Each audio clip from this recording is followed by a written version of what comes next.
If you're calling to inquire about our bereavement services. When Ben died, I went looking for guides on how to be or how to not be. Hi, I'm calling about a project that I'm working on about young people losing young people. Good afternoon, hospice. There are books for losing a spouse or losing a parent or losing a child. There are books for helping children deal with grief, but I didn't see anything about young adults.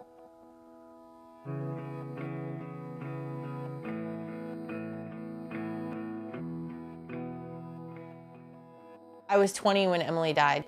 They went off the road, it flipped 4 times. She never regained consciousness, and she died like less than an hour later. I remember thinking, I will never be happy again. Grief is such a personal thing.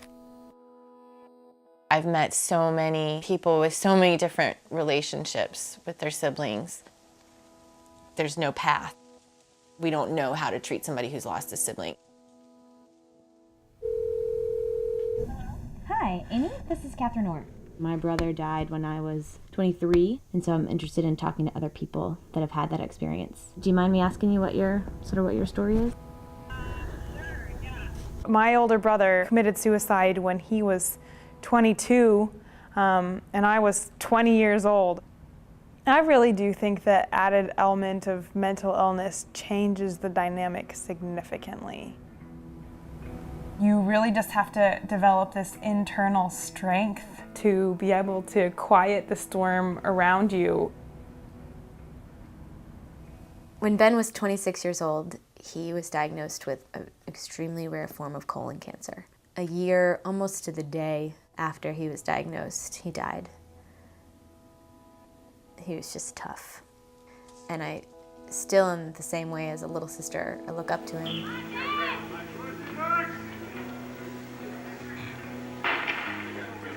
And anytime I feel tough, or I feel like I'm doing something tough, I feel good, because that comes from Ben. This year, I turned 28. It was really hard for me to sort of grasp this idea that I was going to be older than my big brother. I decided to run a half marathon to do something for me that felt like a gift from Ben. The last time I saw her, I was living in New York and she came up for New Year's Eve. She wrote me, like, I'm leaving New York goodbye letter. It was the strangest thing. She just put it in this notebook and then just put it on my shelf. I remember I found it on April Fool's Day. 9 days later is when she was killed. Kimmy, she's the only person who's ever called me that. I want to thank you so much for letting me come and stay with you. I'm proud of you. Follow your dreams and be happy. Thank you for everything you did for me while I was here.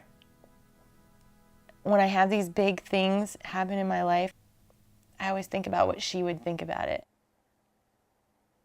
I mean, that's actually how I feel like I've kept a relationship with her. This is her signature from the letter, and I got it 2 weeks after she died. I know that it has affected me in ways that I probably don't fully understand. I don't want to be home a whole lot anymore. It's not a happy place for me to be.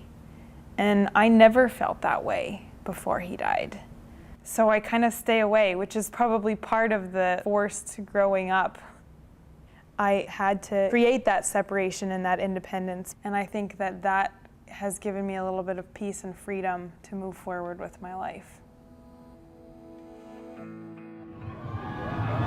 The half marathon start out. You guys ready out there? Get ready. Get set. Go. Ben used to tell me, when you're running and you don't think you can go another step, don't worry about your legs. Just try to keep your arms moving. Because if you can get your arms to move, your legs will follow. And that's how you keep going.